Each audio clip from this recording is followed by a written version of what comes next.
गंगापुर गांव के एक घर के आंगन में एक बकरी चमेली अपने घर में आराम से सो रही थी। उसके बच्चे भूख के मारे जाग गए और उन्होंने अपनी माँ को जगाना शुरू कर दिया। वो बार बार आवाज देने लगे, अम्मा हमें भूख लगी है, उठो ना।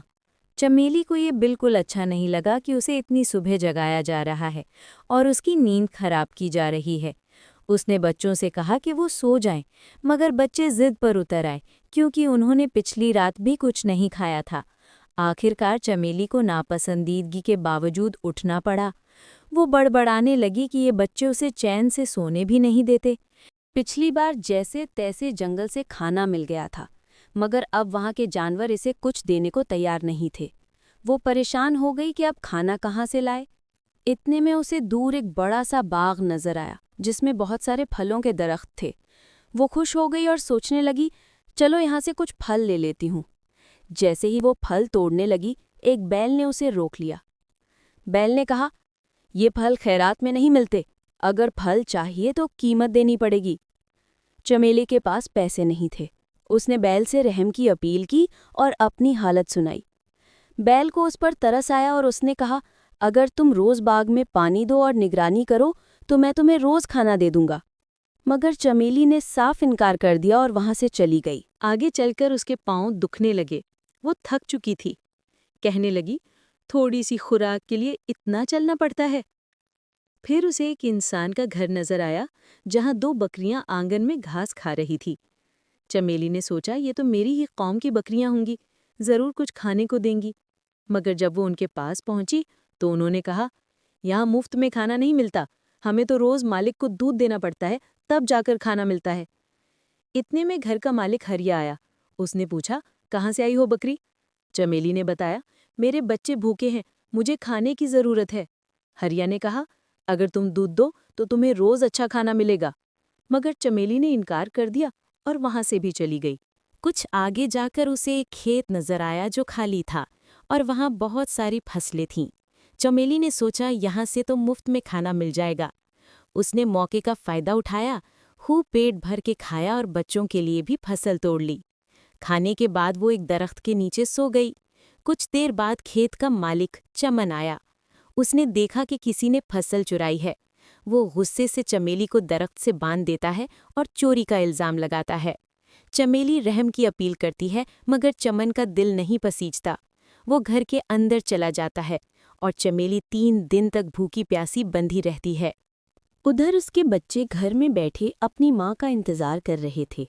वो कहने लगे, माँ कहीं फिर सो तो नहीं गई? कितनी सुस्त है, शायद उसे हमारी परवाह नहीं, चलो हम खुद जाकर ढूंढते हैं। उधर चमेली बहुत कमज़ोर हो चुकी थी। रात के वक्त एक चूहा आया जो उसे पहचान गया। चमेली ने उससे इल्तिजा की, मेरे बच्चों का हाल बुरा है, मुझे आज़ाद कर दो।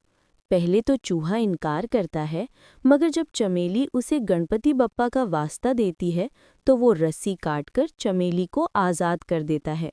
चमेली फौरन अपने बच्चों के लिए खाना लेकर घर पहुंची, मगर बच्चे गायब थे। वो घबरा गई और उन्हें ढूंढने निकली। कई घंटे बाद वो फिर बैल के बाग पहुंची। बैल ने बताया, तुम्हारे बच्चे 2 दिन पहले आए थे। जब मैंने कहा कि तुम्हारी माँ एक काहिल बकरी है तो वो शर्मिंदा होकर चले गए। चमेली रोती हुई हरिया के घर पहुंची। हरिया ने पहचान लिया और बोला, फिर चोरी करने आई हो? चमेली ने कहा, नहीं, मैं सिर्फ अपने बच्चों को ढूंढने आई हूँ। हरिया ने बताया, वो तीनों बच्चे मेरे पास भूखे प्यासे आए थे। मैंने उन्हें खाना खिलाया और वो तुम्हें ढूंढने निकल गए, मगर एक शेर ने उन्हें पकड़ लिया। ये सुनकर चमेली के होश उड़ गए। वो फूट फूट कर रोने लगी। उसे एहसास हुआ कि बच्चों की मौत की जिम्मेदार वो खुद है, क्योंकि उसने मेहनत नहीं की, सिर्फ आराम को तरजीह दी। वो गमगीन होकर चमन के खेत में वापस गई और कहा, मुझे दोबारा दरख्त से बांध दो, मैं जीना नहीं चाहती। चमन हैरान हुआ, मगर उसकी सच्चाई सुनकर उसे तरस आ गया।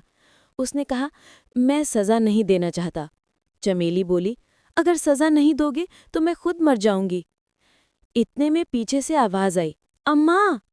चमेली मुड़ी तो देखा कि उसके तीनों बच्चे जिंदा खड़े हैं। वो खुशी से बेहाल हो गई और उन्हें गले लगा लिया। चूहा बोला, जब मुझे पता चला कि बच्चों को शेर ने घेर लिया है तो मैं फौरन पहुंचा और शेर को डराकर बच्चों को बचा लाया। चमेली ने हरिया से कहा, मैं अब हमेशा तुम्हारे खेत में मेहनत करके अपने बच्चों के साथ रहना चाहती हूँ। हरिया बोला, अब मुझे यकीन हो गया है कि जो मेहनत करता है वो कभी भूखा नहीं मरता। चमेली और उसके बच्चे खुश हुए कि माँ को आखिरकार मेहनत की कीमत समझ आ गई है। उस दिन के बाद से वो सब हरिया के खेत में दिल लगाकर काम करने लगे और हमेशा खुशी खुशी जिंदगी गुजारने लगे।